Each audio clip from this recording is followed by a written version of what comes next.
How to join live stream on Telegram. Hey everybody, welcome back. If you're also wondering on how to join live stream on Telegram, in this video we are going to exactly show you how to, so let's just get started with the video.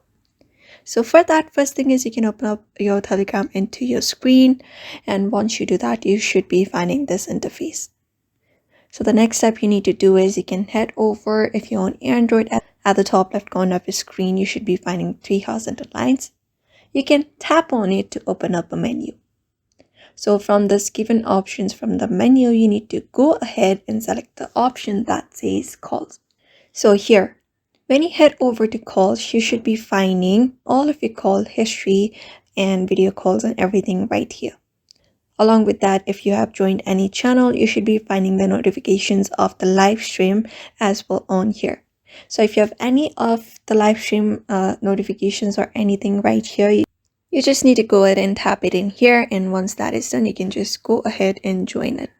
So that is it for now. That is how you basically join live stream on Telegram, following up those methods. So I hope this video was helpful, and thank you for watching this video.